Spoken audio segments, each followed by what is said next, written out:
Hi everyone, I'm Phara Souffrant Forrest. Representative-elect Shaun Scott. State Senator Jabari Brisport from Brooklyn. State Assembly Member-elect from Queens.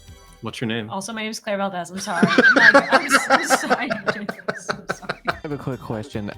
Mike, I see that I'm at the top. Is that bad that I break it? We just have the same score. It's a tie. Yeah, but I'm above you. Is that supposed to be like that? Are we supposed to play? It's called alphabetical order. I don't know what that means. Yeah, I know you don't. Oh, okay. A distribution competition. of victories. Okay, all But right. if you are completely, totally new and interested, oh, this is really great. I don't know where. Oh, that's perfect. Weatherman moment. Yeah. It's like we led the volunteer effort for the Fight for 15 whenever we okay, I'm sorry, I'm so distracted because my ball got massive and is like doing crazy things. I did too. Like I don't know what's going on. I'm gonna lose the lead because of that. Hello and welcome to the DSA Twitch Holiday Livestream. Good to see everybody. Ashik Sadiq and Megan Romer, thank you for joining us. Happy holidays. We have a Twitch streamer joining us who's a friend of DSA's. Let's give it up for Gremloe. Hello, everyone. Thank you for inviting me on. I actually have spoken with some of the people that are on the panel before. Megan, you're in my neck of the woods. I stream out of Louisiana, and strangely enough, you and I actually I conducted an interview probably about 5 years ago in my first attempts in content creation on exactly what some of your work in the Southwest DSA is, and greatly appreciate your help out there. Especially post-hurricane season was when we were doing that interview, and especially right now with Louisiana's struggles that it's going through. Yeah, a few people know that I personally launched Gremloe's career, so Yep. You're welcome. True. I guess I should kind of give a little bit of my background for DSA. I got involved with DSA Baton Rouge chapter in about 2018, 2019, and there was about 6 people in our chapter. Unfortunately, post-COVID, I wasn't really able to, continue being involved with lockdowns. My spouse is a teacher, so risk of exposure was of great concern to us while she was still in-person teaching. So I kind of had to step back, but I still regularly donate and check in with what Baton Rouge DSA is doing. And it was a big part of my development for activism and kind of led to where I am today. So pretty thankful for the smaller chapters still out there doing things like break light clinics, food programs, free kitchens, all the volunteer work, signing people up to vote. The smaller chapters are, I think, where a lot of the good work is done. Yeah, how it relates to everything else happening all over the country has been inspiring in this moment. That DSA is growing. Like, we've had almost 6,000 members join since election day, and there's just so much. We're having a very good problem right now of just figuring out, like, how do we plug in all these people? Like, people just want to get to work and figure out what to do in this period. So there's just a ton that we're trying to recover from, like, what was happening, especially before the pandemic, all over the place. So what is the focus of DSA in this kind of holding pattern that the country's in right now? It has to start with an analysis of why the Democrats flopped so badly. Like, the wars are continuing, like the genocide's continuing in Gaza. Just so much hasn't changed. So in DSA, we really want to demonstrate that we have an alternative socialist vision, and we want to organize eventually for a decisive break with capitalism. But in the near term, like, there's so many ways we have to mobilize against the rise of fascism. And we're campaigning for trans rights, for migrant rights. We have a bunch of national priorities, but especially want to prioritize labor in this period. So that's what, right now, especially with Amazon, Teamsters, with Starbucks, like, we really want to mobilize our chapters that are in these places to show up on the picket line and really be there. For the next few weeks, we want to mobilize around Inauguration Day. We have actions in DC and all over the country in partnership with a bunch of coalitions. And as far as anybody who wants to, who's interested in contacting a local chapter or is interested in community organizing through DSA, what's a good resource for them to look into that we could point them to? Yeah, just go to dsausa.org and click on chapters on the top bar, and it'll take you to a little tool where you can plug in your zip code and or look up a chapter near you. Yeah, we just want to shout out some of the big ones this year, but there are hundreds of people all over the country who are not just winning office, but working with DSA chapters to organize for an agenda that really works for working people. And it's just really exciting. So any of these electeds having come out of actual campaigns that our chapters are taking on. So, Okay, so hi everyone. I'm Phara Souffrant Forrest. I'm the assembly member from Brooklyn. Solidarity, everybody. I'm Representative-elect Shaun Scott up in Seattle, Washington. State Senator Jabari Brisport from Brooklyn. State Assembly member elect from Queens. What's your name? Also, my name is Claire Valdez. I'm sorry. I'm so sorry. Thank you, everybody, for coming in today. I didn't know I was running this part. Phara, thank you for coming in. I'd like to ask you a few things about your district. What exactly, kind of inspired you to run not only for office, but, also accept a DSA endorsement, especially within a politically fraught environment for leftist organizing? I represent a very cool part of Brooklyn. That's Fort Greene, Clinton Hill, Crown Heights, the best part of Crown Heights, because that's where I live, and Bed-Stuy. Before I became an elected, I was actually a nurse, and I became a nurse because I was like, why are people so unwell? And that was the first question that dropped me into nursing. And then I was wondering why mommies are so unwell, which dropped me in OBGYN. And ultimately, I was like, why are just in general we're so fucked up? And that kind of dropped me into DSA. And funnily enough, on my campaign, I think there's some pictures out there, but I was like on a cane because I had like surgery. I'm recovering from surgery right now. So it's just like all around, healthcare has just been very important to me, and I think it's a very important place to organize people. Jabari, what childhood moment would you say destined you to become a socialist? Oh my gosh. Okay. So I grew up in Prospect Heights, Brooklyn. When I was a child, it was more like old Brooklyn. One thing that I think maybe put me on this path was when I was a kid, I was playing with my friend in like our neighborhood playground, and we found this little shiny thing in the grass, and we brought it over to our parents, and we're like, what is this? This looks really cool. What is this? And they took it out of our hands and they banned us from playing in the park anymore. And, later we learned that it was a crack pipe. And I would say about 10, 15 years after that, once the neighborhood was getting gentrified, the park got a massive redo. So it got all this fancy new equipment, it got dug up, it got all this, it was just totally redone, beautiful. Seeing government wait to invest in a community based on who was there, I think is radicalizing, because everyone deserves a beautiful playground and everyone deserves just a really good community space to exist in. Hell yeah. We just got the go-ahead for the gaming segment. So not really Mike from P anymore, Mike in LA. Everyone, that's right. My fellow streamer, Mike from PA, aka Central Committee. Hello, chat. How's everybody doing? Oh yeah, these are all my folks. They're all here. Whoa, some people are gamers and some people aren't, as they say. We're born for it. Look, 3 streaks, all right? That's it. I'm just waiting for everybody else to catch up. Are we racing? Is that what we're doing? Like, here, all right? I was trying to knock your ball. Stroke game, huh? We have to wait for Gremloe to. Who hasn't gotten in yet? Who's ready? I already did. I'm in there. Who's that? Yeah, who's got the redheaded avatar? Yeah, who's I feel like we're doing a little bit of anti-ginger racism. I feel like DSA really needs to make a statement about this. There's no such thing. Point of privilege. Thank you. Point of privilege. Can I just respond to what Jabari said, which was the story about the crack vial, and the crack pipe. Gotta be specific. Crack pipe. Gotta say it right. But when you're on a campaign trail, you hear, we kind of like have some things that we know about each other, and it becomes like pretty clear. But that story never like really that always like stayed in my brain, because growing up in Crown Heights, and I could very remember someone being shot in front of my building. The local drug dealer was this guy on a wheelchair.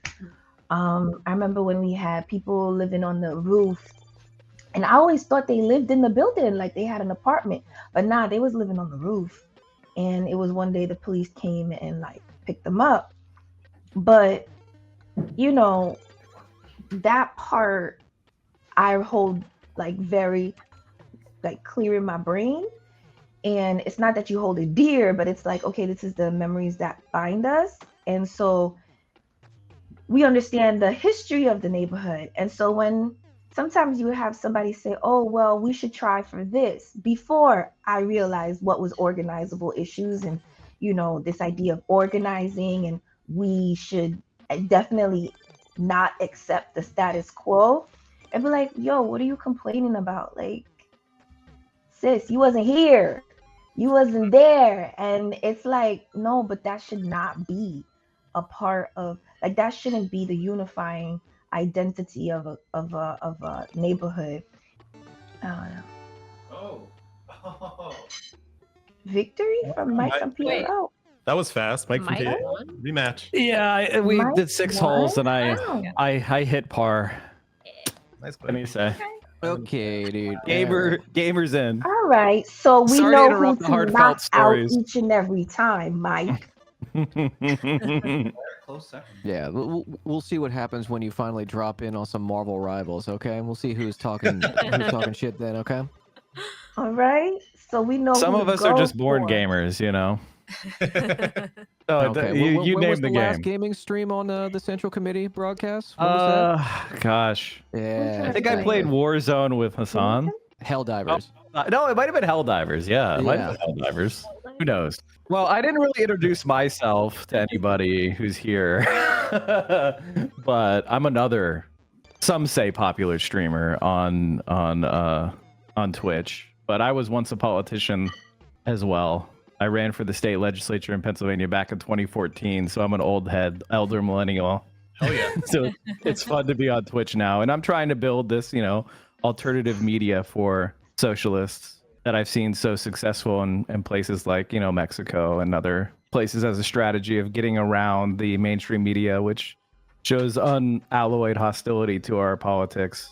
No matter how well argued, or that's what we're doing. That's the project. Hope to be more involved with DSA going forward. And hope you guys do more projects on Twitch, because it's a huge opportunity for, young people, and with streamers as, popular as myself, Gremloe, Hassan, and others, it's really a right place to get young people where they're at. You did fine. Yeah. One suggestion: if people want to see the scorecard as we're playing, if you click that little caret, whoever is directing the view, you can see the live scorecard Did you going. in first place the whole time? Is that why? Or? That's right. Okay. That's right. Great. I'm trying to get some competition here. Get everybody up. Get your competitive juices flowing. This is serious stuff. This is Discord golf. We're proud socialists here. Well, in golf, Exactly. the higher your score, the better you're doing, right? Listen. Oh shoot. We have a great question in chat for any of the organizers. How does one start a DSA chapter if they don't have one in their area? Well, I've done that. You want me to explain? Perfect. Sure. Basically, you need to get a organizing committee, usually starting with like 5 people, so it's not a very hard lift. And then I think it expands to like 10, right? I think we have some real experts here. And then once you have like 10 people that are willing to organize together, you can get it going. So it's not a huge commitment. That being said, like there's oftentimes currently existing DSA chapters in your area, and rejuvenating them with some fresh blood is often a good strategy as well. So before I was elected to the state legislature this past November, 5 years ago, I ran for Seattle City Council. Close, tough race, came up short, lost by 4 points. I vividly remember there was somebody that I canvassed at the doors who asked about my campaign's position on instituting a vacancy tax in the state of Washington, the city of Seattle. And he asked me some very basic questions about how many vacant units there were in the district, how many there were in the city, what tax rate. And so I was unable to answer those questions at that time. When we came up short in that election, or shortly afterwards, I kind of made it a point to research specifically that issue. I mean, if you lose an election, you're constantly thinking about how can you be 4 points better. That's how much we lost by. So I just remember the feeling of not being able to answer that question and feeling like somehow that was part of the reason why we came up short. So I knew that the next time that we ran here in Seattle DSA and tried to get our win, those kinds of questions were ones that I would be able to answer as a candidate. So I have a quick question. Mike, I see that I'm at the top. Is that bad? Did I break it? Did I break the... We the just have thing? the same score. It's a tie. Yeah, but I'm above you. Is that supposed to be like that? Are we supposed to play? It's called alphabetical order. I don't know what that means. Yeah, I know you don't. You see why it says victory with both of us? Because it's a tie. Oh, This okay. mother A effer doesn't know the distribution of competition. victories. Okay, all right. Yeah. I thought you were teeing up for an alpha joke, but I believe my mic is hot now, so I'm the omnipresent producer. Claire, would you like to join in on an embarrassing story? As organizers, I don't know. I have too many embarrassing stories to get into, but one thing that consistently happened on the campaign is that I would knock on somebody's door and say, "Hi, I'm Claire Valdez, blah, blah, blah, blah, blah," and I'd hand them the lit, and they would look at the literature, and then they'd say something like, "Well, what does she think about this?" And almost every time that happened, I would have some like dissociative event where I just like, well, she believes in this. Like I would just like become a canvasser canvassing for Claire Valdez. Oh no, and then we lost walk the away just like, channel. Oh what no. is your problem? So that happens so. more often than I would than I'm comfortable admitting.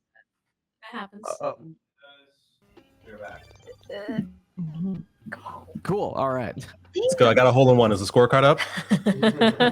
I was just watching John Oliver. I don't know if anybody like watches John Oliver for their sorts of news in general, but like, you know, just thinking about misinformation.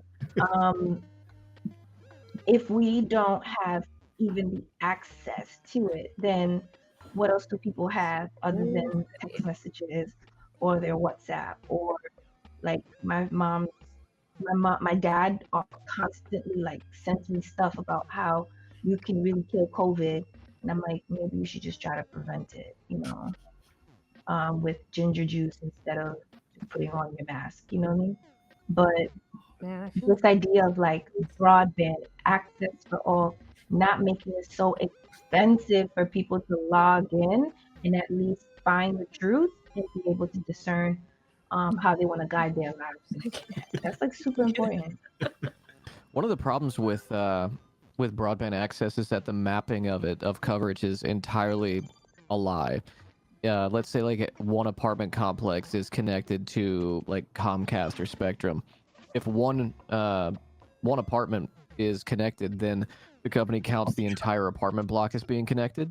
Okay. So they say, oh, we have a coverage for like, you know, this large of an area, but really it's like one customer. So they'll get, you know, preferential tax treatments based on like what their coverage looks like. They'll get all kinds of subsidies for development, but they're not actually covering people. So the maps are just entirely bogus. Claire, we have some people demanding you finish that story about what people said to you at the door. Oh, it cut out. Oh, it cut out. Oh, sorry. It wasn't a very good story, but It was. It's fine. It's fine. So I'm sure everyone who has run for office has had this happen to them. You go to the door and you say, "Hi, I'm Claire Valdez. I'm running for state assembly." Blah blah blah, and then they. Oh, sorry. Oh my gosh. And then they take your literature, and they look at it and they say, "Well, what does she think about this?" And whenever that would happen to me, I went to third person. It wouldn't be like, "Oh, that's actually me." I'd say like, "Oh, well, she thinks we can tax the rich. She thinks that New York State has the resources to take care of everyone." Blah blah blah blah blah, and would always walk away just like, "You were supposed to do the thing where you said that's me." Time.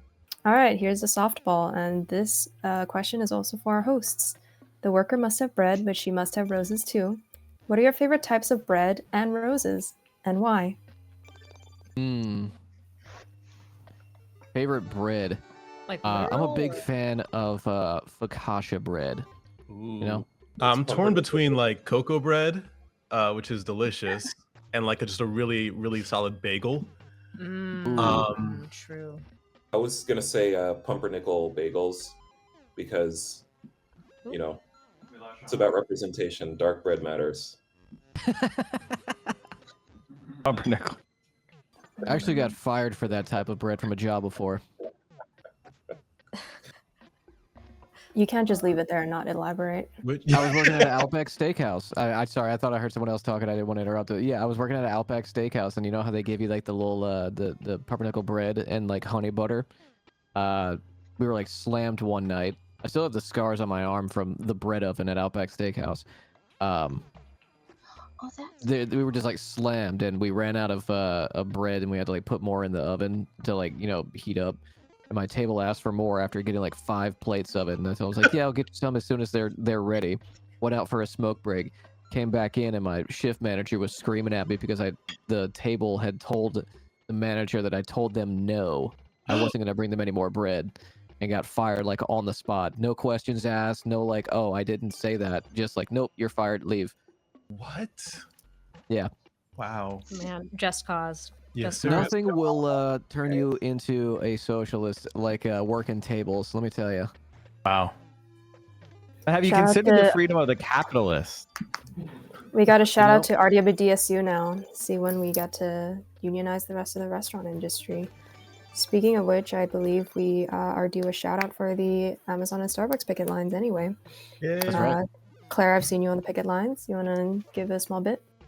Yeah, for sure. I actually came here from the Park Slope Starbucks picket. So Nice. shout out to the Starbucks workers all over New York City and all over the country that are striking. It's so exciting. I was out in Staten Island yesterday for the Amazon workers picket, and in Maspeth on Thursday, I think. And y'all, Maspeth is crazy. I saw the videos and the pictures. It's absolutely, I mean, like, it's incredibly powerful because the workers are standing strong as usual, but it's also incredibly fucked up because NYPD was out there arresting organizers because, I went off the cliff, because Amazon like opened this big like water valve on the facility and flooded the picket line yesterday. It's like Pinkerton level shit. It's unbelievable. So support all workers on strike because there are many. REI and Soho here in New York also on strike. So shout out to REI workers.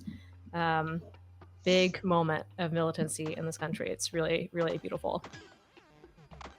What is happening? How do we harness that as organizations like DSA?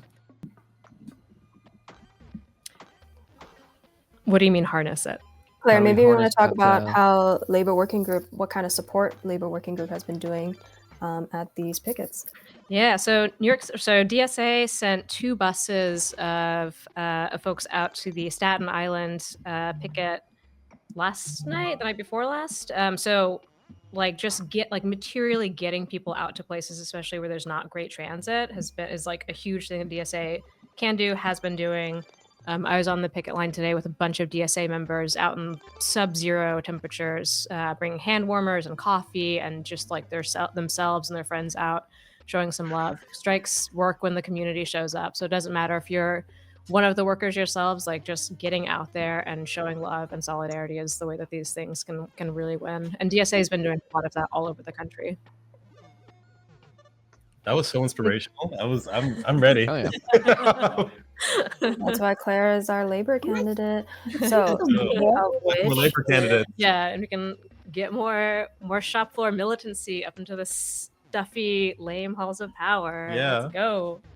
Speaking of Amazon, then there's this other prepared question that I think this portion might be really good for, and also please chat participate. You just found Jeff Bezos' credit card. What would you buy for your favorite working group or branch or campaign or chapter in the Nuclear spirit weapon. of socialism? Nuclear armaments for the working class. It's about time. I believe in the libertarian interpretation of the Second Amendment for the working class only. Whose card did I just find? Bezos. Jeff Bezos. The owner of the platform you're on right now. The owner of Amazon. Oh, he owns Twitch? Oh, yeah. Oh, man. We're complicit. That's my boss. There's literally there's no place you can go that they don't own. We don't have a I contract. would buy my branch unlimited supply of pizza though, because that brings people pizza and beer. Just you to be never have a problem getting people to meetings. Just to be clear, we are not affiliate or partner, so technically we are costing Amazon money by running this stream. That's true. Yay! Yep, yep. Take that. However, if you do have an Amazon Prime account, you can subscribe to my channel for free. Yeah. Okay. $2.50 from Jeff Bezos' pocket. It's like That's making right. Jeff pay for socialist organizing. That's right. It's like taking money. out Not of in his like the wallet. bad way. It's like Robin Hood.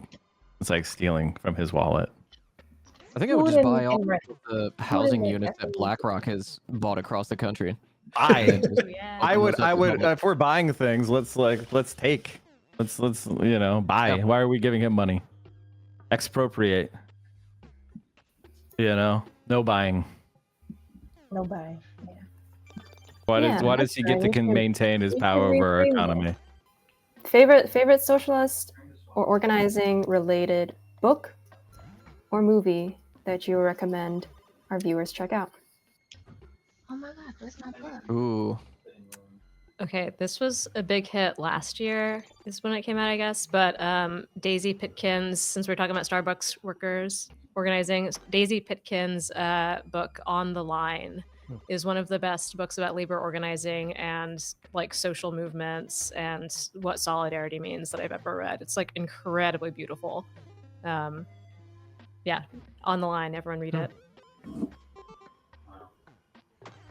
In my office, we just watched this short documentary. It's like 20-30 minutes called The Takeover, and it's about the Young Lords in the 70s taking over a hospital in the Bronx, like being pissed that they weren't getting the services they wanted from the hospital, and staging a one-day takeover where they like got in, started working the hospital, and also just making sure the cops couldn't come in to stop them.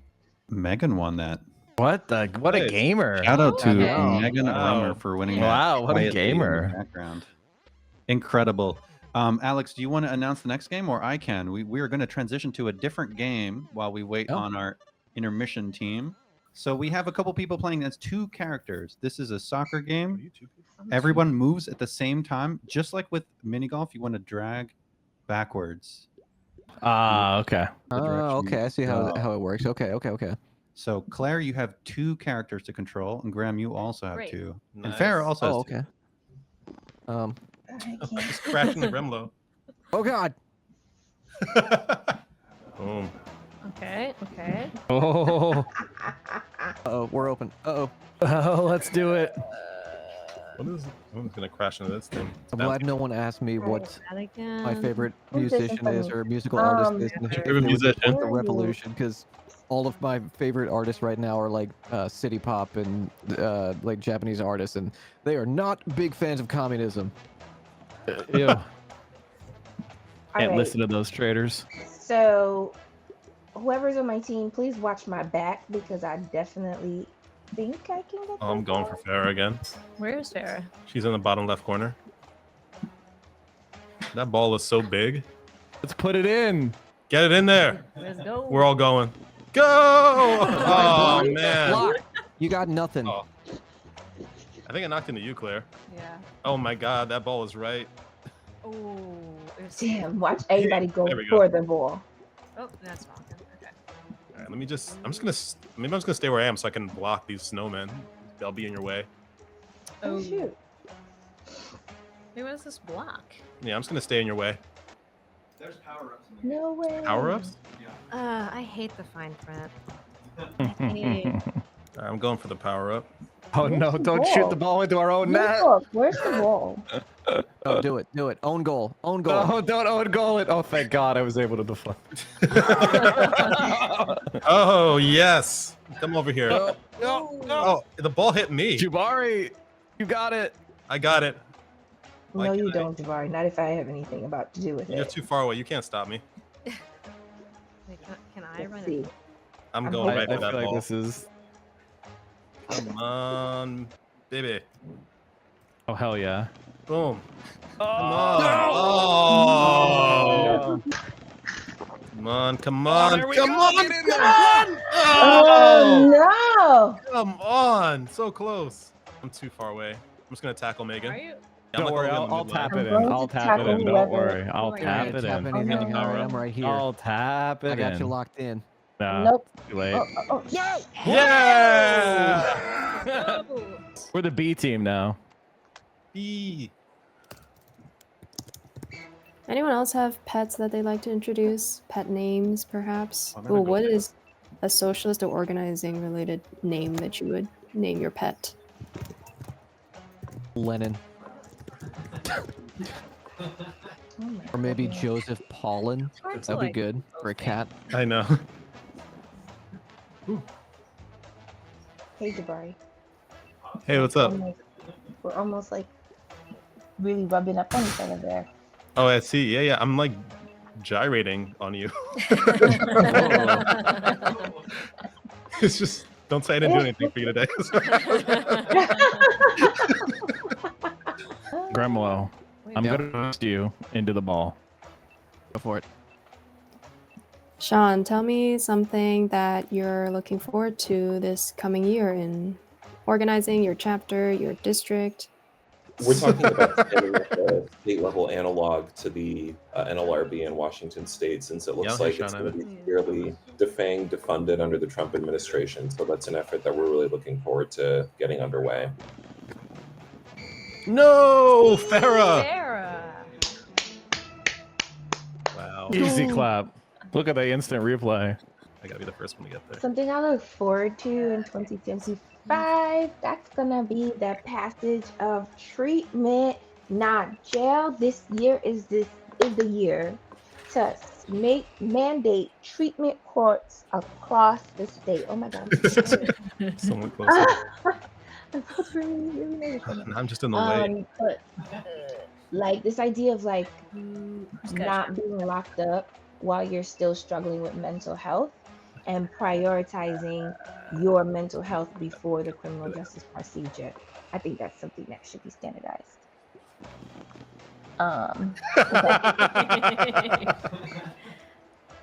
Well, Claire and Jabari are having a great time, but I'm going to ask you two as well to plug something that you're looking forward to in 2025. We are doing a renewed push for universal childcare. For those who don't know, I chair the committee on Thank children you, and Uncle families. Jabari. I got David, you. Thank you. No, wait. On the universal childcare front, it's been so my son and I usually go out together, and we usually end up in the same place with Jabari, and Jabari's de facto daddy or uncle for the moment. So Yeah, this one time. Yes! Thank you, Gremloe. cool. What am I excited about? I'm looking forward to trying to tax the rich. Yay! Let's go. Let's do it. Money. We want their money so we can have universal childcare and universal healthcare and green social housing. And they don't need all that. There's a question I have for you guys. Were any of you the people who went to Vienna to look at the Gemeinbau, the social housing and the public housing? Yes. That was one of you. I knew it. Oh my God. that Cool. trip What did you changed think? My life. What did you think of that? Oh, okay. So pause. The one time we went to that Karl Hoff house, we were Karl supposed to Marx Hoff? that one. That was the only day I was out, and I felt sad, but it was justified because one of the people on the trip got really sick. So the nurse had to take that person to the hospital. So I took that person to the hospital. Is that Megan? So, but other than that, like the rest of the trip was amazing. This idea of like feminine urban development, things that we never heard of. Like, in fact, one of the guys, I guess that's their conversion of like land use or land, their version of land use, Planning, commission yeah. on land use. So one of our amazing tenant organizers, Lynette, was like, okay, so what happens if somebody can't afford the rent, and they're facing eviction? And they were like, eviction? And I see them like trying to like translate the word. They're like, but why would they get evicted? And they're like, well, because they don't have a job. And then the guy was like, okay, so we get them a job. So Oh. And it was just like stuff like that. It was like, here we are, like we felt so backwards. Like this idea of job is a right, housing is a right, Community is a right. They're literally building paths out. One of the experiments that they did, they like saw that the children were like parents would send their children to the store and they would like go across the grass. And instead of fighting against that, they just carved out paths based on the children's path to the store. And it was, they built benches in the parks based on different levels for different people's abilities. Unheard of stuff that we would never do in New York. We just wanted to look aesthetic. Yeah, I mean, one of the things, because I spent a lot of Vienna because of family, a lot of time in Vienna, and the one thing that I often take note of is how many public spaces there are, and there's not people that are without housing occupying the spaces because they have them, you know, and the way their housing system works is it's like social housing first, and then a private market as an afterthought. Yeah, it's like 2/3 of all development projects have to be public sector. And they have this the old defunct airport they're developing right now, and it's completely transit focused, super dense, walkable housing, so public spaces. They built a like artificial lake so they could have a public beach. You know, it's like so cool. The type of stuff that you would never in a million years think is possible, but yet this is a much smaller country. Austria is only like 8 million people, and they have this public development that is just so far advanced of where we are. Can we do a golden goal? I do have to head Oh, out. never mind. So I unfortunately, can stay won't if be you able want. to. It's fine. You know, if people want to like come check me out in the mornings, that's fine. I go live at like 7 a.m. But I do want to give a special shout out to the Union of Southern Service Workers, who are organizing all across Atlanta and the southeast of the United States for Family Dollar Trees, Dollar Generals, Waffle House. The service workers are often an overlooked part of the labor sector, and they've been doing some really good work out there. So any people who are organizing with DSA in the southeast that would like to get involved in some labor organizing, Union of Southern Service Workers, USSW, is their organization. Definitely go check them out and help out in your communities if you can. So Phara, Phara for Assembly, basically on all my platforms. So I love to connect. I like to put out spicy tweets. I think my tweets are spicier than Jabari's. So just saying. It's true. I'm just my full name, Jabari Brisport, on socials. And you can find me at Claire for Queens on Instagram, Twitter, Blue Sky, or as I call it, Blue Ski, basically anywhere. Alex, am I out too? You can stay and hang out if you want. Because I actually like. Oh my God, Susan. Because I like Susan. Understand? You're so green. You're so green. He really is so green. Like lime green. The green in front of the green screen, we love it. Hi, everybody. My name is Stylianos. You can call me Scott. Easy in pronouns. I am a co-host with Susan here of Left on Red, a fun little podcast that we do. It's not an official DSA podcast, but it's maybe the closest thing there. But it's not official. We're not affiliated formally. Yeah. And the shirt is a Tax the Rich shirt from 2022. 23? 21. Wow. It was from the original Tax the Rich. I'm Susan, and I'm co-host with Scott here. We are actually the #1 podcast in America where a gay millennial and a Gen X mom do socialism. So don't believe the hype otherwise. It's really great to be here.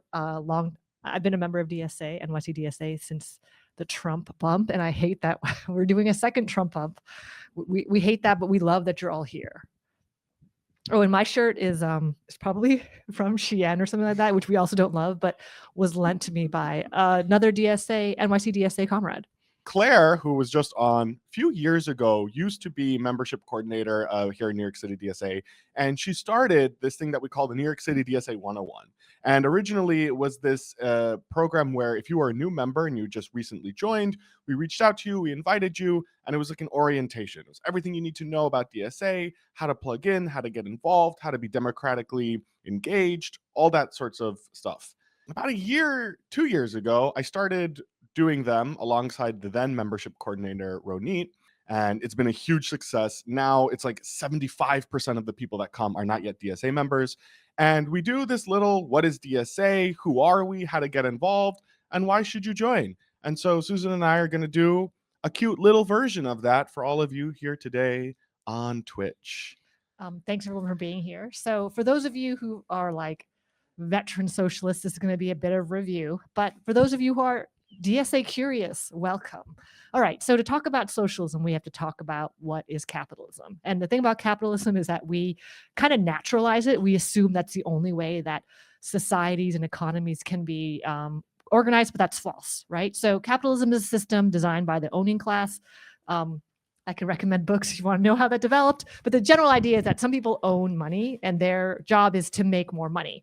And the workers are the ones who make the money, make the value, right? But they're not the ones who get to own, right? The results of their labor, that generally goes to the owners, like the owning class. You want to call them capitalists or the bourgeoisie.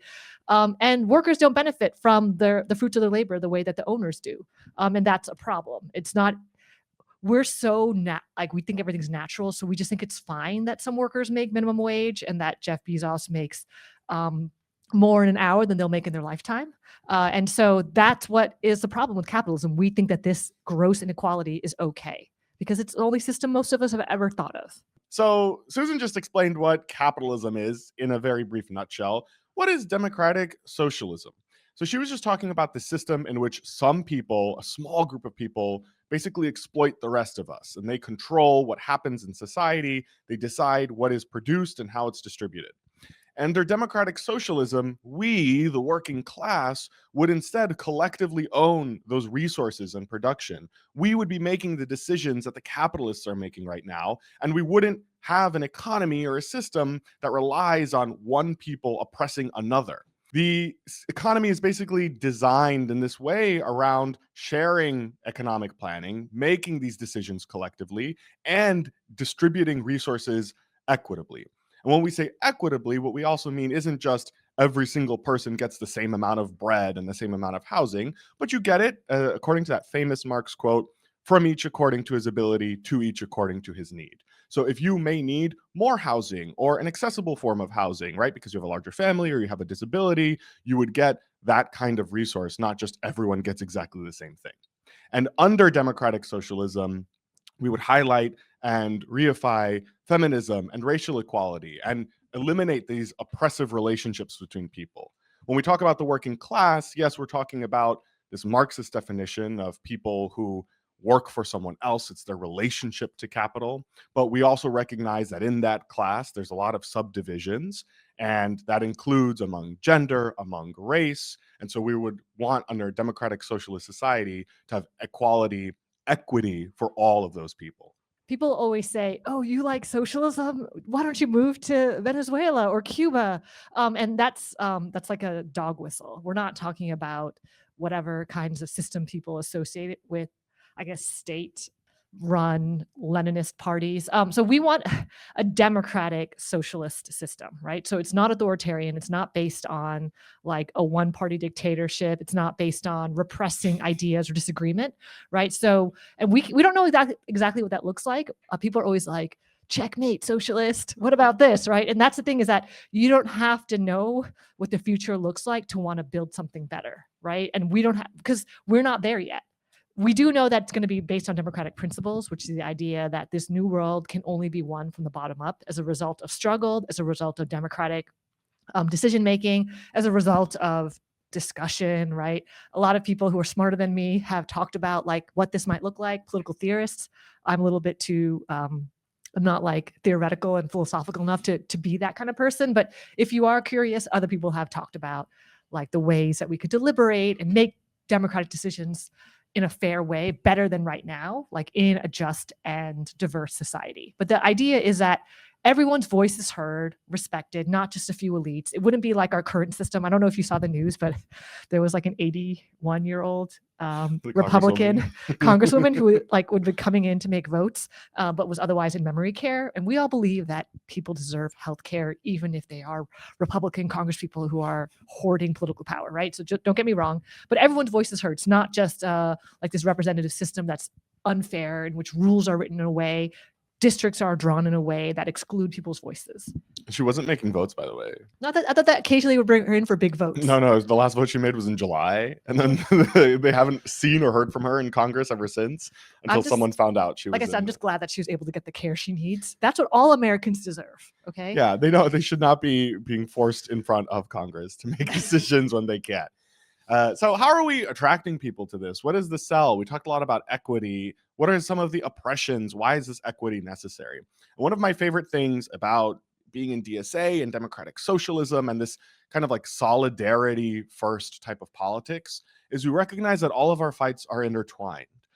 So something I say, and maybe it's controversial, I don't know, but I hate the phrase ally or allyship because I don't want to imagine myself as your ally in the fight against your racial oppression or your ally in the fight against your gender oppression, right? I feel that I must be fully in the fight with you. That if you remain oppressed because of the color of your skin or because of your gender or for whatever reason, then I too am not living in an equal, liberated society. I too am facing some form of oppression.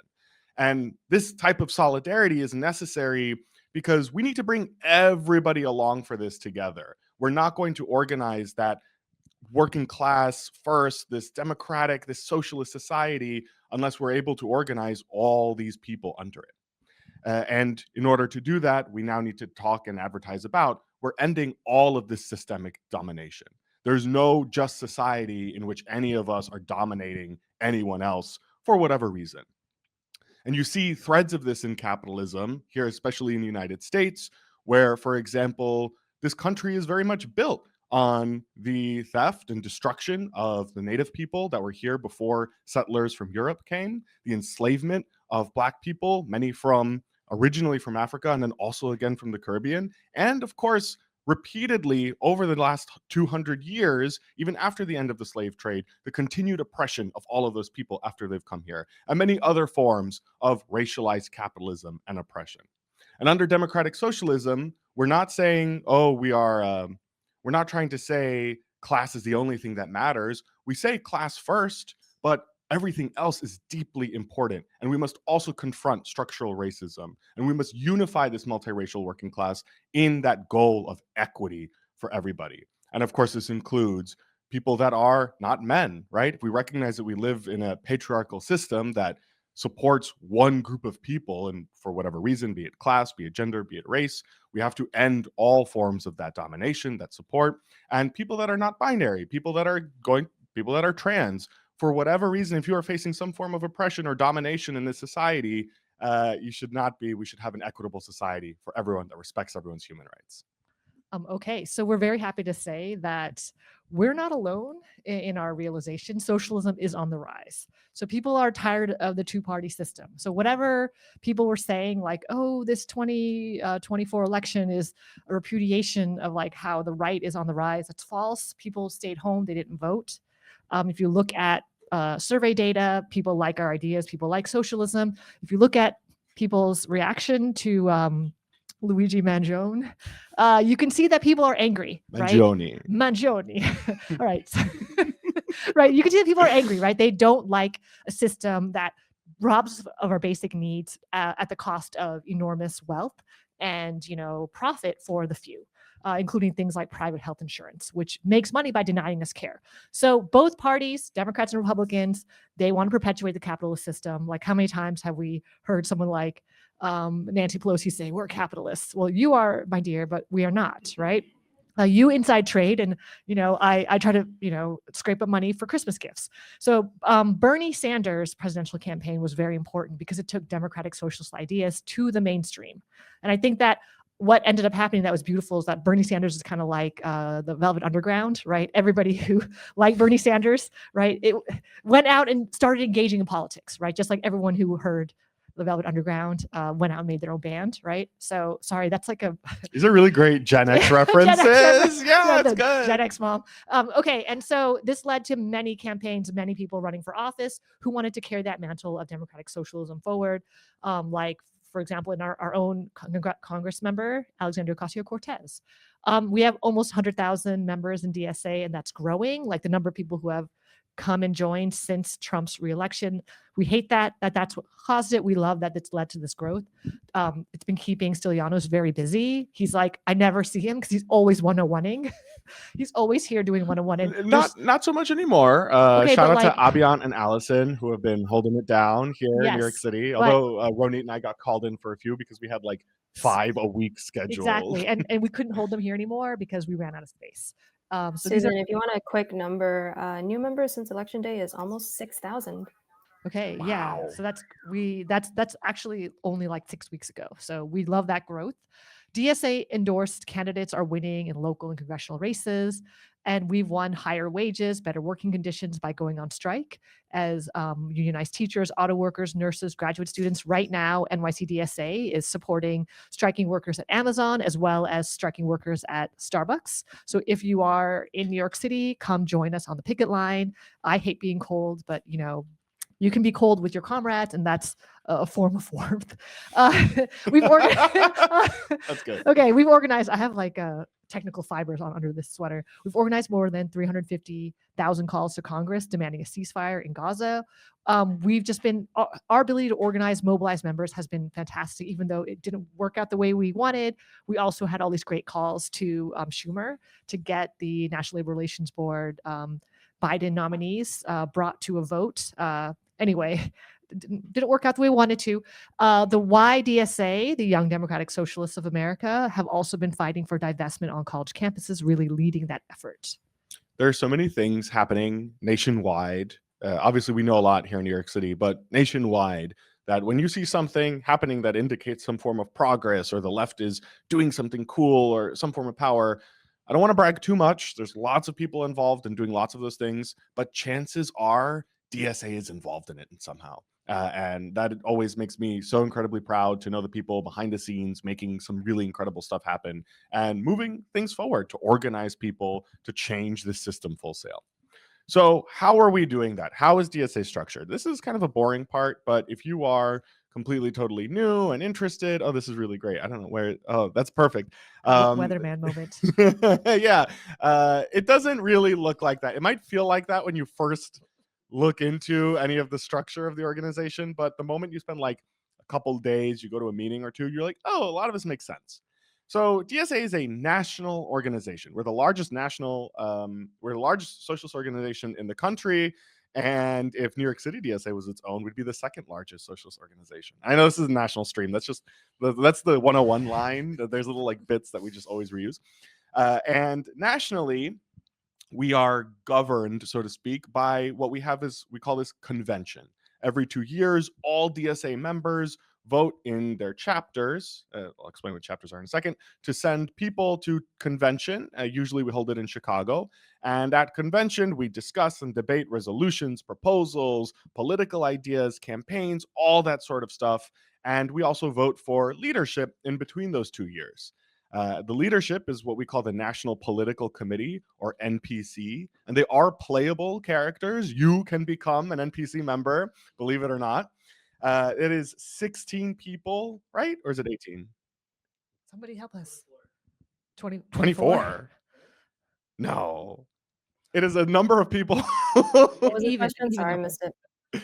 How many people are in the NPC? 16. Oh, it's all right. All right. It's 16 people that we elect who in between conventions are responsible for making sure the things that we voted on happen, carrying those things out, and answering some political questions and debates and discussion in the meantime.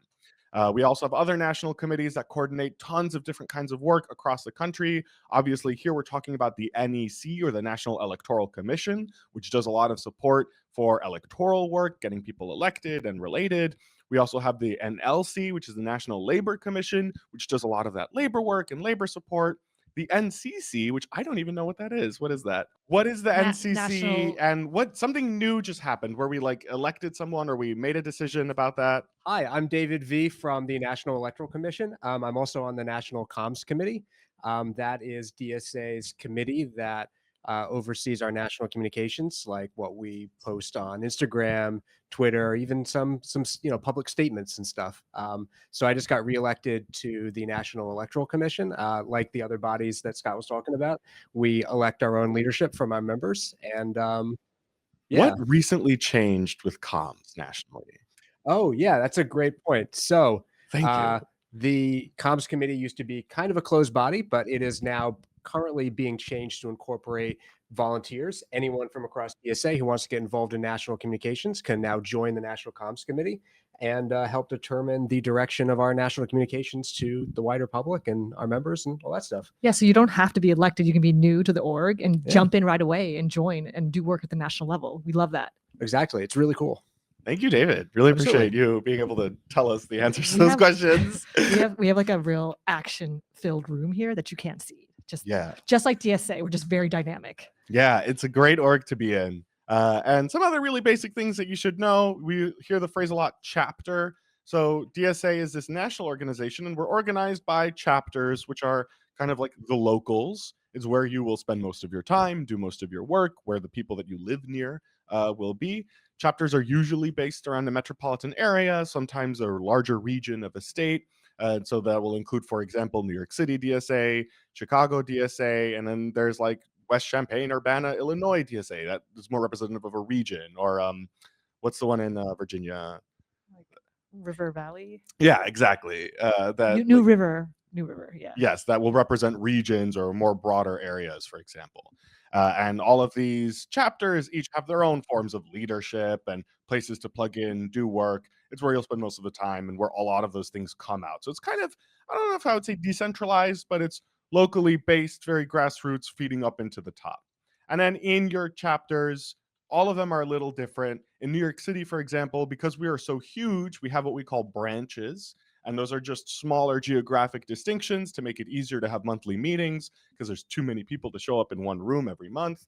And then, of course, you may have something like working groups, which are issue-based areas where people get together to do work. They might include labor, electoral, eco-socialist, racial justice, socialist feminist, and on and on. There's so many different types of working groups. And there's lots of other different things, committees, priority campaigns, all different sorts of stuff. But what we just described is really the fundamental basic, this national organization, the chapters that make it up, and the places in which work happens at both levels. We just want to let you know that one of the things that is typically said about the left is that we don't have a plan. Like we're just sort of reacting to the Democrats or the Republicans. And we're just letting you know we have a plan and our plan is really good. All right. So we have a plan. It's called Workers Deserve More. And it's our sort of national platform about like giving an alternative to what the Democrats have to give us, which is like a little bit better than Trump, but a little more diverse. Okay, so we're doing something better. We're meeting the needs of workers that the two parties cannot address. So it includes things like Medicare for all, right?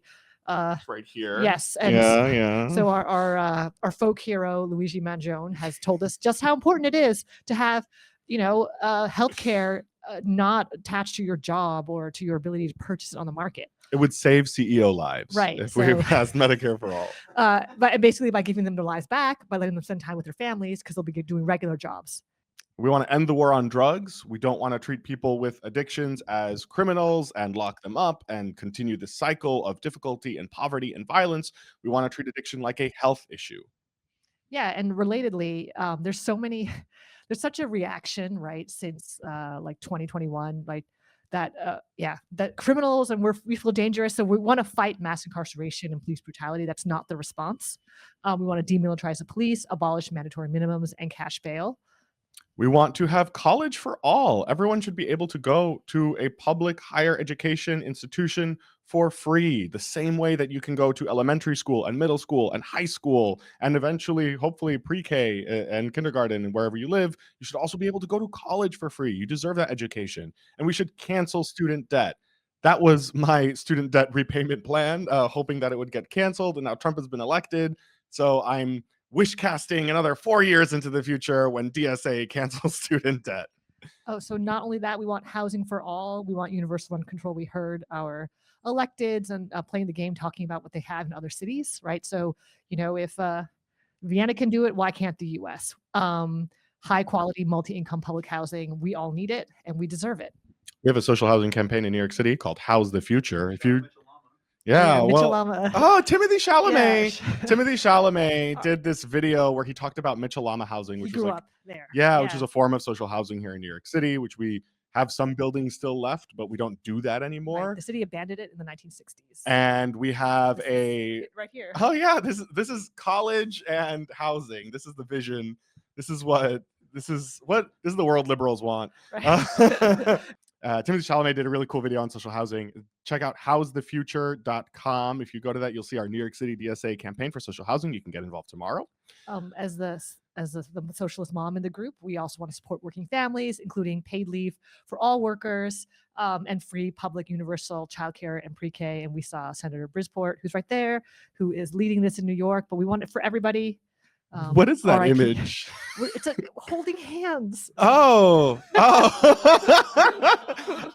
I thought it was like someone doing like No, it's I was like, Rocky. okay. It's a Rocky. Yeah, I was like, where's the public gyms platform? We didn't include that. Workers yeah. deserve No, public but that's gyms. also part of the universal health care plan. There we go. Okay. Yeah, it's not on the platform. We also support a 32-hour work week. So we don't want to accept the working conditions of today as just kind of like the default, like Susan was talking about earlier. Yeah, we should all have lives like that guy, chilling in front of the computer. Right. How do we do it? Through building union power. So the unions are the only ones out there fighting for workers. And we want to, protect workers' rights to join unions and strike and make it easier to join a union, invest in resources that help with things like the National Labor Relations Board. Shout out to Teamsters, Amazon workers. They're on strike right now. Again, behind me visually. And there is a DSA chapter near you, probably participating in a strike. You should go join those people and support Teamsters striking on the picket line. We also want to tax the rich. Where is it? So we talk a lot about like, how are you going to pay for it? Well, we live in a society where somehow there's an incredible amount of wealth and it's only held by a small percentage of people. And so we don't think we should have a society where there's Elon Musks with billions and billions of dollars who get to make the government do whatever they want and then get to ruin life for the rest of us. But instead, all of that money that is being generated by workers working for whatever companies they may own or whatever companies might be in some weird financial situation, going back to these billionaires, those workers, we should keep the wealth that we generate. We should take it back from the rich and we should spend that wealth. We should spend that money on stuff that is good for us, not a massive military, not kickbacks for these wealthy people.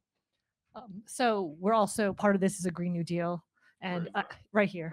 But we want public investment in green sustainable economy, phase out fossil fuels, a just transition for workers, and public ownership of transportation and energy infrastructure and natural resources. It's really cold in New York, and we're all worried about our energy bills, but we shouldn't have to because our energy should be coming from wind on a day like today, solar, and other forms of renewable energies. And in a democratic socialist society, we would also support a free Palestine. This means a permanent ceasefire and an end to the genocide currently happening right now.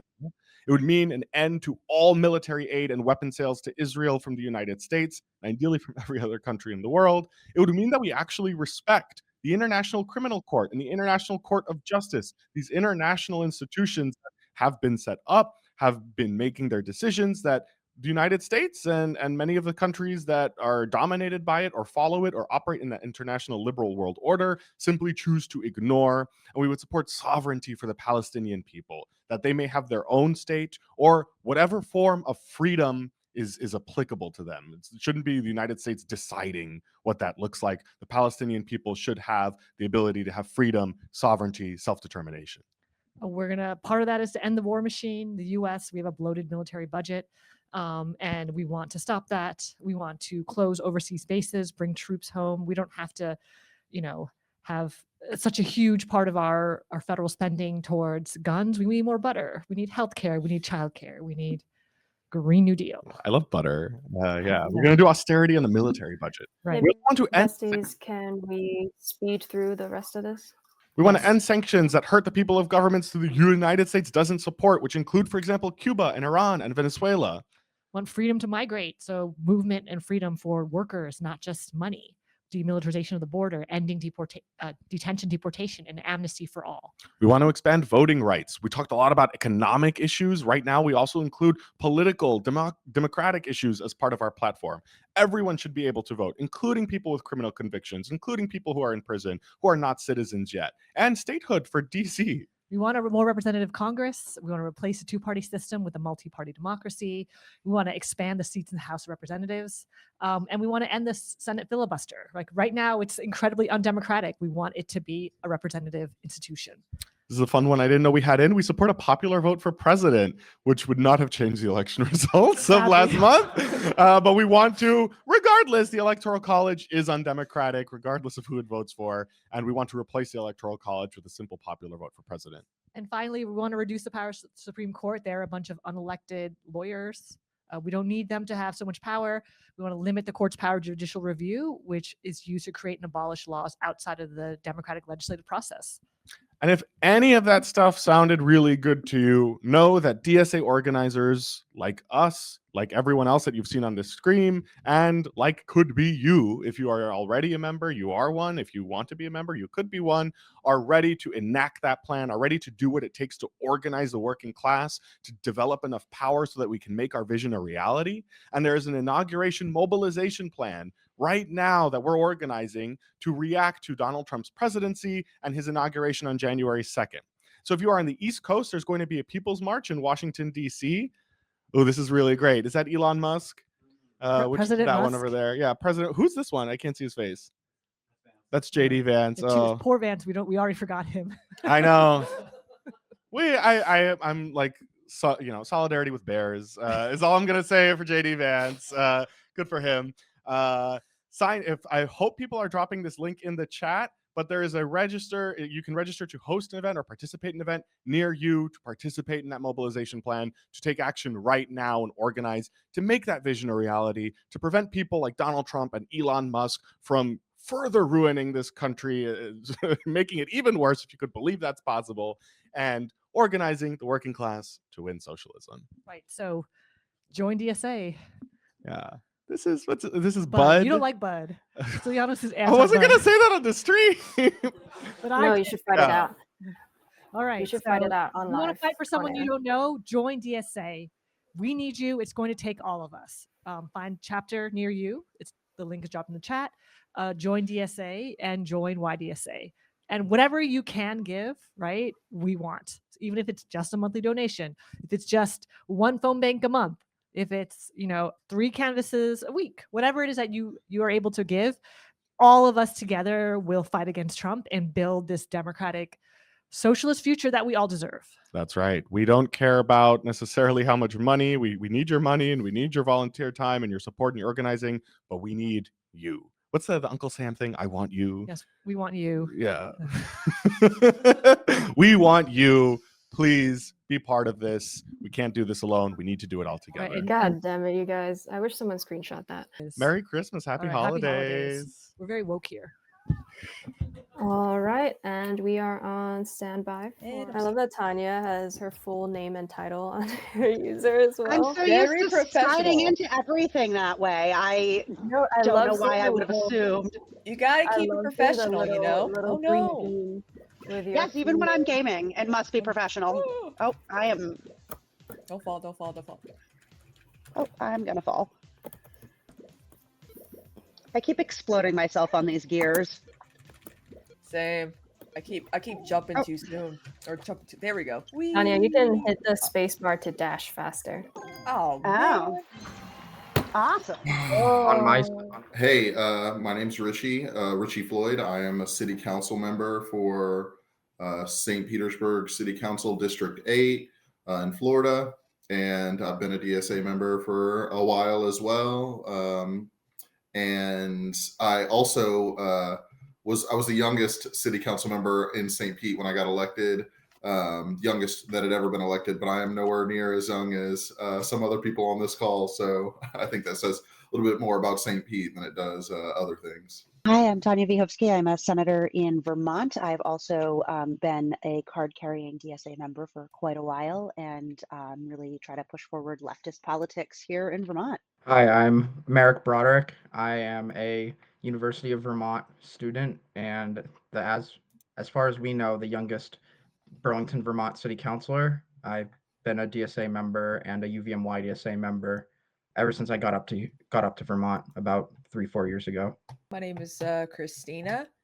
I stream at twitch.tv/cosmopolitics. I've been a leftist for a good chunk of my life.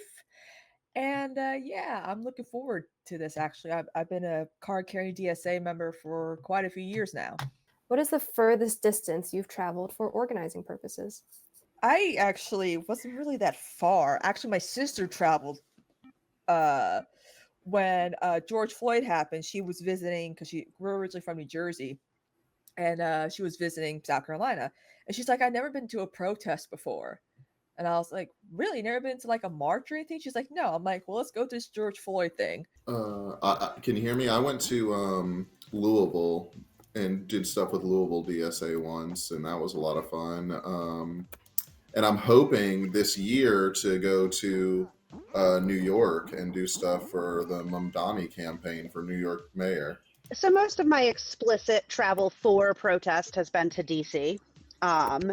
It's not that far from me, really, but I certainly have joined protests in other places that were somewhat unexpected just because I was there and things were happening. But a lot of my protest experience, I was actually the most recent one was in DC this summer when Netanyahu was in DC. And there were actually, I think, 11 or 12 Vermonters there. Some of them DSA connected, and some of them just Vermonters there to stand up for the right of Palestinians to not be experiencing a genocide. Cambridge, yes, that was the very first action I did for DSA. Went down to Cambridge outside of the Moderna offices, worked with and got to meet Boston DSAers, and yeah, protested making the vaccine patents available to everyone worldwide. Yeah, it was a great experience. I made a presentation about it for a general meeting, and from there I was hook, line, and sinker. Oh, come on. Man, it just gets more difficult. Like, what? Yeah, y'all started us off on like hard mode. That was you guys did okay. There's some people we're playing with that are just making me feel like a small child. Oh yeah, I got. I'm definitely not very good at this, but that's okay. We're staying humble. We're organizing. I broke my foot and pretty much just got the cast off a few weeks ago. I've never broken a bone. I've only gotten struck by lightning. Wait, what? Only? So we have this water park that we don't go to anymore because it's just disgusting, called Richardson's Lake. And I was like 8 years old, and one time it was storming. We all went inside the concession, and it's concrete flooring, wet as hell. And I was soaking wet still from the rain and being in the lake, and I was leaning against a plugged-in jukebox, which was a big mistake, and got hit by 4 lightning. Okay. Yeah. That's a twist I could not have predicted. Mm-hmm. Yep. Yeah, and also too, I was still like I was like attached, like glued to the jukebox. So in order to get me off of it, they had to unplug it and then like yank me off of it because I wouldn't get out. You know, it was bad. It was bad. That is a way more extreme story than how I injured myself, which was just I tripped over my cat. Speaking of pets, I was told that we should profile Tanya's dog. Oh yes, I do have an amazing dog. I don't know exactly where she is right now, or I'd have her come say hi, but her name is Leica. She's a Samoyed. She's fluffy. She's white. She's amazing. And she's a certified therapy dog and works with me doing animal-assisted therapy in my clinical social work practice. Everybody get in. All right, Everybody from here chat is Leica, everyone. Everybody, look at Leica. Beautiful. Oh, so fluffy. Yes, indeed. Me, I'm personally a cat person. I have 2 cats. Yeah. Do you think on the whole DSA members have more cats or dogs? You know, cats. They say people who are more left leaning more liberal, whatever, are more cat people, and people who are more like conservative, Republican, are more dog people, which is weird. I'm like, I feel like cats get a bad rep for being like libertarian types. I'm like, I don't believe that. My dog is definitely like a proud, organizing leftist for sure. She also sometimes is, I'm surprised she was sleeping. You might hear her now because now I woke her up. So she's also joined me at press conferences and various other things when we were in COVID, because she would just randomly interrupt with these lovely howls. But I'm also horribly allergic to cats, so I've never gotten the chance to even discover if I was a cat person because I can't be around them. So, folks, after you have a long day canvassing, door knocking, organizing, talking to folks, what do you do to unwind and relax? Do absolutely nothing. Leica and I are hikers and nature lovers. We like to get outside and just be surrounded by the trees. And today it was the snow. It's cold here too, but we still went out for our hike. The saws are gonna get me every time. Richie's every time. distracted, never mind. Sorry, yeah, no, what was that? I'm deep in the game. Folks, tell me something that you're looking forward to in 25, especially within DSA. I am definitely looking forward. I've got some real bills that I'm excited about, but that are going to be tough with the new makeup of the Vermont General Assembly. So I'm really excited to do some inside-outside organizing with DSA and really make sure we're bringing working class voices to the State House, and not just me talking for them, but like opening that door to actually bring people to help push for some priorities. Richie's just completely zoned in on this. Sorry, yeah, I'm enjoying it. I mean oh, well, I'm embarrassing myself right now is a problem. But, well, like I said, our DSA chapter is starting a public power campaign, and I'm really excited for that. Like, I think it's going to, like, galvanize a lot of our members. We have a lot of new members right now. We, like, really our active membership since the election has almost doubled, which, like, is great. You know, I mean, it sucks that, like, you know, you don't want the circumstances of this, you know, piece of crap winning the presidency to make it to where you have good things happen to your DSA chapter, but that's what happened for us. So I'm really excited to like get the new people going, do our public power campaign, and you know, see how we can build some new leaders in our chapter. But you know, also our city in general has had a lot go on lately with the hurricanes, and I'm really looking forward to literally just recovery at this point.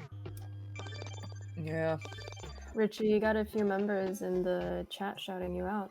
Okay, so I have someone showing me. My wife is right here. She's showing me. Miranda, actually co-chair of Pinellas DSA. She's sitting here. She just showed me a picture that someone sent her of a bunch of our members sitting on a couch watching the stream. So that's nice. That's really sweet. I love that.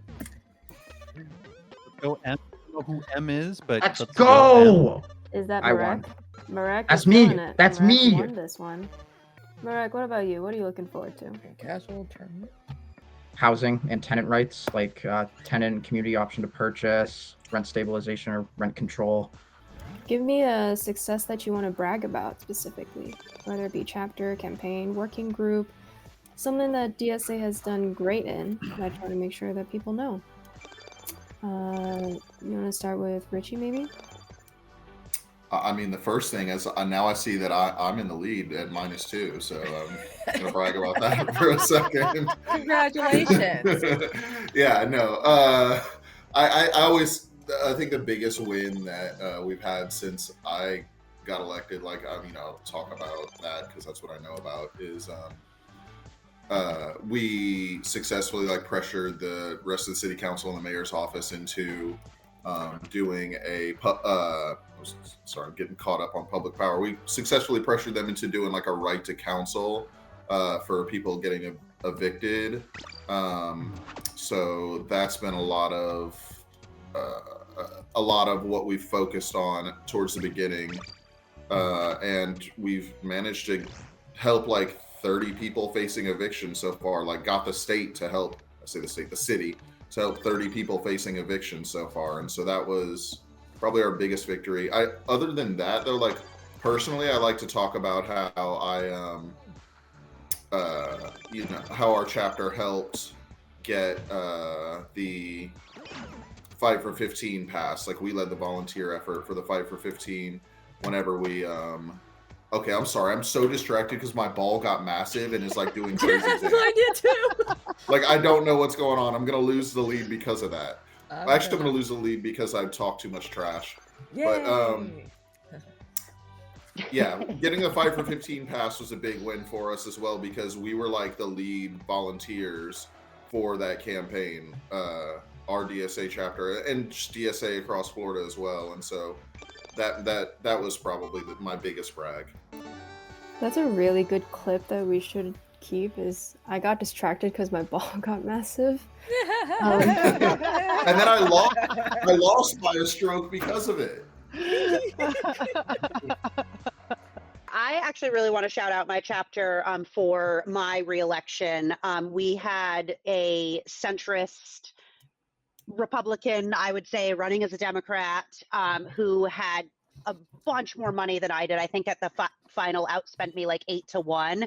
And my DSA chapter showed up to knock thousands of doors and to make sure that I did not actually lose to this candidate that was explicitly targeting me.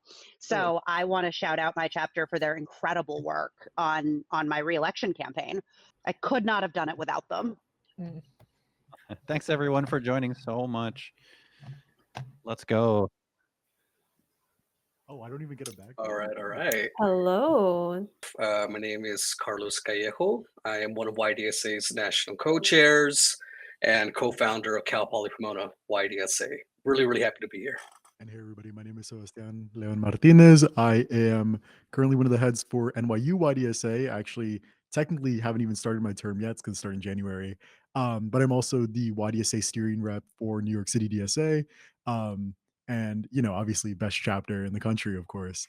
But yeah, stationed out here in New York right now. Me and Carlos have actually known each other, I think, for like a year now almost. And, you know, you came back just now from the Amazon picket, right? I did. It was a good time. How'd it go? No snow, right?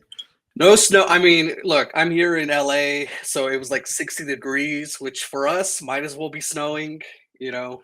But no, it was good stuff. A lot of people showed up from DSA LA, the local YDSA chapters, and it was solid, man. It was a really good showing.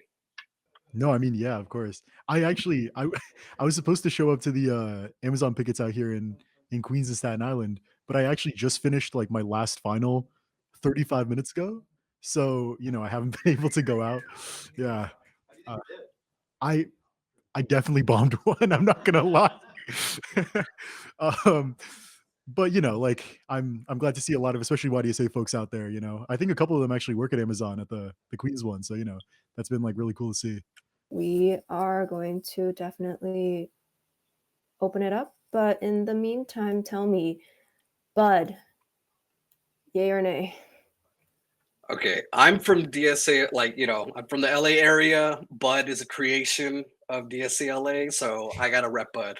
Absolutely. You know, I'm just a little bit anti-Bud, only because one of my really good friends at NYU literally got a tattoo of Bud, like just when he was you know, not necessarily in you know, full state of mind, you know, one day. So, you know, I gotta say that's like a mortal enemy now, Bud. I don't know, man. I can't back it anymore. I know who you're talking about, and I did my best to talk them out of it. I was like, hey, a rose tattoo would go, Card. That's great. And they're like, no, Carlos, don't try to talk me out of my bad decision. No, I do still need a rose tattoo. No, because me and my other friend were basically the ones just like with him. And they were like, oh no, you should not be doing this. This is like actually a bad idea. And they're like, no, I've been in YDSA since I was like 15. This is how I show my allegiance. And I'm like, I don't know, man. I think you just need a membership card. Tell us more about how you joined your YDSAs or DSA chapters. I mean, you know, for me, I actually got started in like DSA proper first. You know, I'm from New York, so I was involved in some of the electoral stuff. I went down to DC for a bit, got involved with like the Metro DC chapter actually. And it wasn't until like going to school in DC and then eventually coming back to NYU, that I got involved. I was organizing for a while and then eventually started like organizing with a chapter. Got really involved both in DC and New York City, and am now OC. So it's been fun. I actually really like the YDC environment, especially organizing with as much as I love NYC DSA, not people who are like 30 and in tech, right? It's students like also like majoring in like history, philosophy, everything, and I can talk about Bud, for example, in video games. So That's awesome. I got my start. So it was actually on the Bernie campaign. I was a volunteer captain. They called them victory captains in 2020. And I noticed that all the great canvassers, phone bankers were part of this group called DSA. And so towards the end of that campaign, I got connected with someone, a Mr. Michael Stanovic, who encouraged me to start up a YDSA at my public university. It's a commuter school that I just transferred to. And so with a friend of mine from middle school, Thomas, we go way back. Yeah, we started up our chapter, and there was a real hunger for that type of political organizing, right? Because before then, there really wasn't anything there. So yeah, it's been going strong for 4 years strong now. So really, really proud of it. How do you form a YDSA chapter? That's something I have some experience with, I gotta say. So I think the first thing is you want to try to find a group of friends, ideally small group, get together, and if you can become a club on campus, ideally, but although that's not always the case, and yeah, just start holding events. Start talking with students on your campus. I think that's really key. That's why tabling is the name of the game. Going to classrooms and really hear from the student body of what issues affect them. Because trust me, if you build the space for folks, they will come. Yeah, no, I completely agree. I mean, for me, right, it was especially in this last year, I guess rebuilding a lot of engagement. That's actually why I eventually got an OC, or sorry, the steering committee for my chapter. I think a lot of it comes down to like making sure I guess what students want, or like I guess meeting students where they're at is the better way of phrasing it, right? Um, you know, a lot of times, especially even in like at a private school, right? You see that, for example, lower income students might not necessarily have like, all the accessibility needs. Financial aid might be a problem, tuition, dorm quality. If you're in more of a commuter school, right? Like problems with facilities, like cut classes, etc. And I think that that's like a really big thing where it's like, just making sure that I guess what students want and trying to make sure that you can like, I guess, meet those needs. Do y'all have an origin story of why you're a socialist now? Actually, I don't know if I want to speak for Carlos here as well, but it's like, I grew up like Mexican American in the US, right? Faced a lot of struggles, like, parents were undocumented, grew up in like lower income housing. Actually, I will say, like, I don't know, I kind of fell into a bit of conservative rhetoric when I was younger, just because like I was frustrated. I didn't understand what was like going on or why I was in like, I don't know, the conditions that I grew up in. But I think for me, it was during 2020, right? I was in high school. And I saw a lot of problems and pre-existing conditions, quote unquote, in like labor and stuff. Both my parents were essential workers. And then like protests started around George Floyd and Black Lives Matter. And it really got me like incentivized to like join and become like involved with like organizing and stuff. And I, started out as a tenant organizer, making sure that like, we were trying to prevent evictions and stuff like that. Especially in like the Bronx and Harlem where I grew up. I feel that. For myself, my grandparents were in the Chicano rights movement back in like the 60s and stuff. So I always kind of grew up around, I don't know, sort of in pro-worker atmosphere, I suppose, kind of upbringing, pro-labor unions and stuff. Both my parents are in unions. My mom's a teacher, public school teacher. And I mean, yeah, it was started early. I mean, the first picket I ever went to, I was like 6 or 7, around there. And it was against a then Governor Arnold Schwarzenegger, who was trying to like cut teacher benefits and stuff. And I still have the real early memory of seeing, all these teachers out there upset. And one of the signs said, terminate the Terminator. which always kind of stuck with me. So again, early age, just knowing like, okay, there's a reason why these teachers are mad, and they definitely had their reasons. So, but yeah, it was the Bernie 2016 campaign that kind of turned all these things I've been feeling into a real, platform, right? So yeah. What are some of the DSA things you do that you want to brag about? What are some projects, working groups, campaigns that are great things that you think more people should know about? I think for myself, a big thing that I'm real proud of was a campaign that we ran for YDSA National last year, which was the Starbucks Off Campus campaign.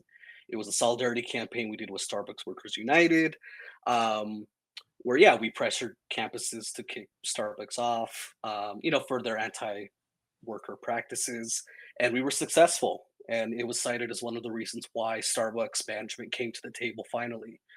So I was one of the lead coordinators for that. So very, very proud of that campaign. And, in this moment, Starbucks workers are on strike. And YDSA National did put out a statement saying that if Starbucks doesn't meet the demands of the union, then YDSA, we do intend to relaunch that campaign.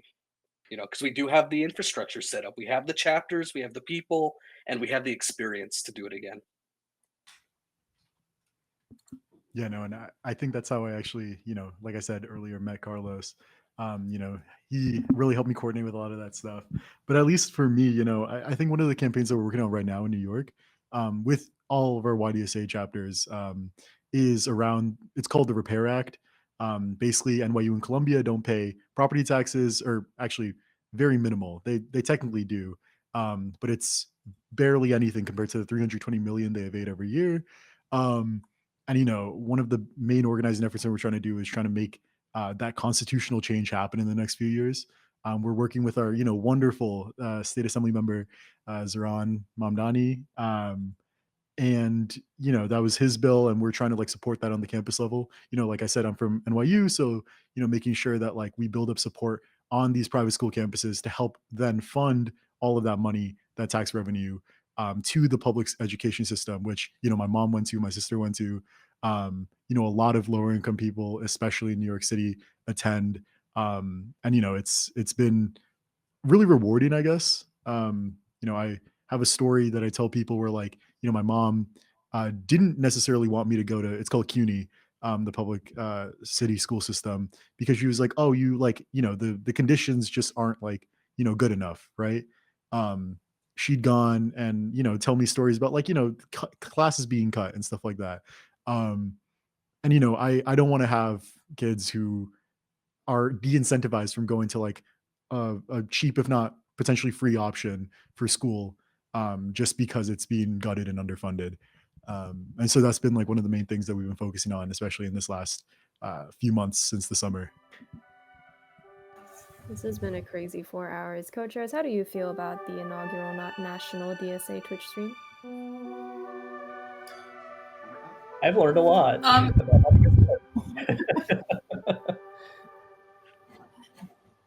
Yeah, no, it was great. I mean, I don't like this is, I am not a native to this sort of platform or style, but I think it's fun.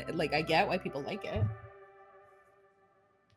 I think I need a bigger screen, maybe another desktop monitor. Yeah, streaming with one screen is pretty much impossible. All right, thank you so much for everybody for tuning in, for being a part of it. You guys have been fantastic.